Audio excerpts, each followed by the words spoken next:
अस्सलाम वालेकुम नाज़रीन, मैं हूं अलवीना आगा और आप देख रहे हैं मेरा यूट्यूब। नाज़रीन, पिछले 4 माह से लगभग आप लोगों ने मुझे सोशल मीडिया पर नहीं देखा और बहुत सारे मेरे पास मैसेजेस आए तमाम तर प्लेटफॉर्म्स पर कि आखिर मैं क्यों कोई आर्टिकल पब्लिश नहीं कर रही, क्यों मैं कोई वीलॉग नहीं बना रही, मैं इस वक्त कहाँ मौजूद हूँ और मेरे क्या प्लान्स हैं। इस वीडियो में मैं आपको तमाम तर बातें बताऊंगी कि मैं पिछले 4 माह से कहाँ हूँ और मैं इस वक्त कहाँ हूँ, साथ ही साथ मेरे आगे की क्या प्लान्स हैं और वजह क्या थी 4 माह से खामोश होने की। सबसे पहले मैं आपको बताती चलूँ कि पिछले 4 माह से मैं यूएई में मुकीम हूँ। इस वक्त भी मैं यूएई में ही हूँ और मैं इसकी जो खामोश रहने की वजह है वो आप लोग सब जानते हैं कि मेरे तमाम तर सहाफ़ती करियर में जब एटलीस्ट हमारे बैच में सहाफ़ियों के जहाँ से मैंने सहाफ़त का आगाज़ किया पिछले लगभग 5 साल, इस टाइम पीरियड में हमने कभी भी कोई ऐसी चीज़ नहीं देखी जिस पे हम कह सकें कि पाकिस्तान में फ्रीडम ऑफ प्रेस नहीं है या फिर लोगों को खुलकर बात करने की सहाफ़त में इजाज़त नहीं है। इस तरीके की सिचुएशन हमने नहीं देखी थी, लेकिन उसके बावजूद भी उस टाइम पीरियड में भी मुझ पर बहुत सारे केसेस हुए। एफआईए में, पेमरा में डेफेमेशन सूट्स आए, प्रेस काउंसिल गई मैं, क्योंकि मैं बहुत ही मजबूती से सहाफ़त करती रही। किसी ना किसी को हमेशा मुझसे तकलीफ़ ही रही। लेकिन अब 2022 अप्रैल में हर दूसरा सहाफ़ी तकलीफ़ों की जद में था और किसी को अपनी जान देनी पड़ी, किसी को अपनी मॉडेस्टी को आउटरीच करते हुए देखना पड़ा, किसी को सलाखों के पीछे जाना पड़ा। तो ये तमाम तर सिचुएशन जब मैंने देखी कि एक अनप्रडिक्टेबल सिचुएशन है, उस वक्त जब तमाम चीज़ें दुरुस्त सिमत में थी पाकिस्तान में, मैं उस वक्त भी जद में आई इन चीज़ों की।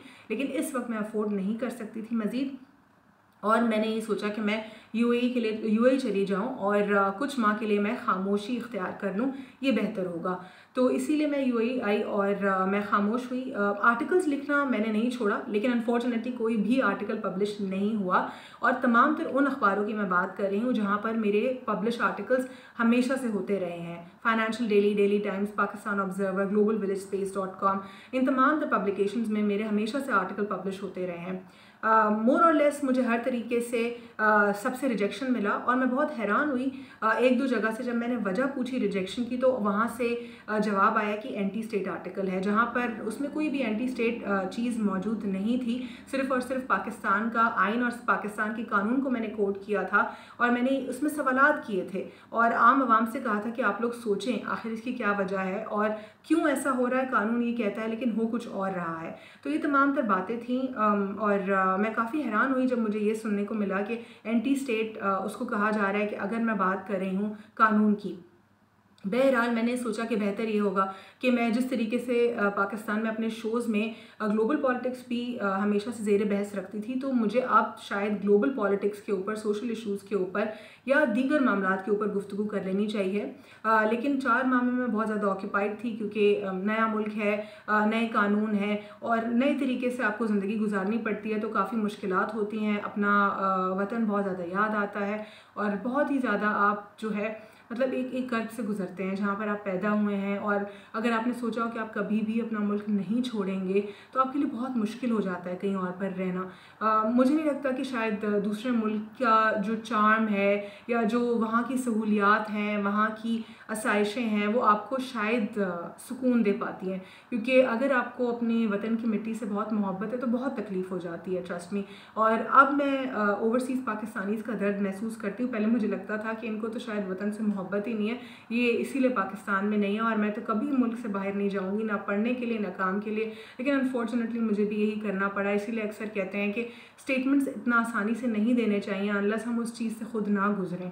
बहरहाल ये अब तक की सिचुएशन है और मैं इस वक्त करेंटली एक प्राइवेट कंपनी में काम कर रही हूँ। यूरोपियन एक कंपनी है, टेक रेसिंग कंपनी। वहाँ पे मैं एज अ कंटेंट राइटर और मैं कॉर्पोरेट ट्रेनर की तरह काम कर रही हूँ और इसके साथ साथ मैं अपना मास्टर्स का थीसिस भी कर रही हूँ। जो मेरा मास्टर्स है वो चाइना से फुल स्कॉलरशिप पर मैंने हासिल किया था और उसका जो मौजू है वो बहुत ज़्यादा इंटरेस्टिंग है। मौजू जो है उसका CPAC, BRI, China Pakistan relationship और साथ ही साथ US की पाकिस्तान में इंटरफेरेंस के ऊपर है। वो इस थीसिस को बहुत ज़्यादा मेहनत लगेगी मुकम्मल करने में। अब तक इसका फर्स्ट ड्राफ्ट भी कंप्लीट नहीं हुआ है मेरा और बहुत सारे बड़े लोग पाकिस्तान से और पाकिस्तान से बाहर इस पर मेरे साथ काम करेंगे। काम एज एन थीसिस मेरा है, लेकिन उनसे सुनना, उनको समझना, उनको इंटरव्यू करना, वो मेरे साथ इन्वॉल्व होंगे। तो बहुत ही ज़बरदस्त थीसिस इंशाल्लाह होगा मेरा। और सबसे खुशाइन बात यह है कि मेरे जो चाइनीज़ प्रोफेसर्स हैं उन्होंने तमाम तो स्टूडेंट्स में से सिर्फ मैं एक वाहिद स्टूडेंट थी जिनको उन्होंने कहा कि हम चाहते हैं कि आपका ये थीसिस चाइनीज़ में भी ट्रांसलेट हो, लेकिन अनफॉर्चुनेटली उसके लिए एक बहुत बड़ा बजट चाहिए होगा। मुझे ये नहीं मालूम कि शायद मैं इसको ट्रांसलेट कर पाऊँ अभी या नहीं, लेकिन मैं इसको पहले अंग्रेज़ी में मुकम्मल करूँगी और मैं आप लोग तक भी उसको ज़रूर पहुँचाऊँगी किसी और तरीके से। शायद मैं किताब भी कोई लिख लूँ इंशाल्लाह। बहुत सारे प्लान्स हैं मेरे, लेकिन इस वक्त चाइनीज़ में ट्रांसलेट करना इसलिए मुश्किल होगा, मुझे लगता है कि शायद एआई के ऊपर या वेबसाइट्स के ऊपर मुझे भरोसा नहीं नहीं करना चाहिए, क्योंकि बहुत ही नाजुक मौजू है और चीज़ इधर से उधर हो सकती है। इसीलिए एक इंसान का होना इसमें ज़रूरी है और एक इंसान की ट्रांसलेशन पर ही मैं शायद भरोसा कर पाऊँगी। तो ये अब तक की सूरत हाल है और मैं इंशाल्लाह वीलॉग्स बनाने की जल्द से जल्द ज़्यादा से ज़्यादा कोशिश करूँगी। बहुत सारे मैसेजेस मेरे पास अब तक आ रहे हैं, आप सबका बहुत बहुत शुक्रिया पूछने के लिए और मुझे मेरी जो अपडेट है उसको जानने के लिए। थैंक यू सो मच और आज के लिए इतना ही। अल्लाह हाफ़िज़। God bless you all.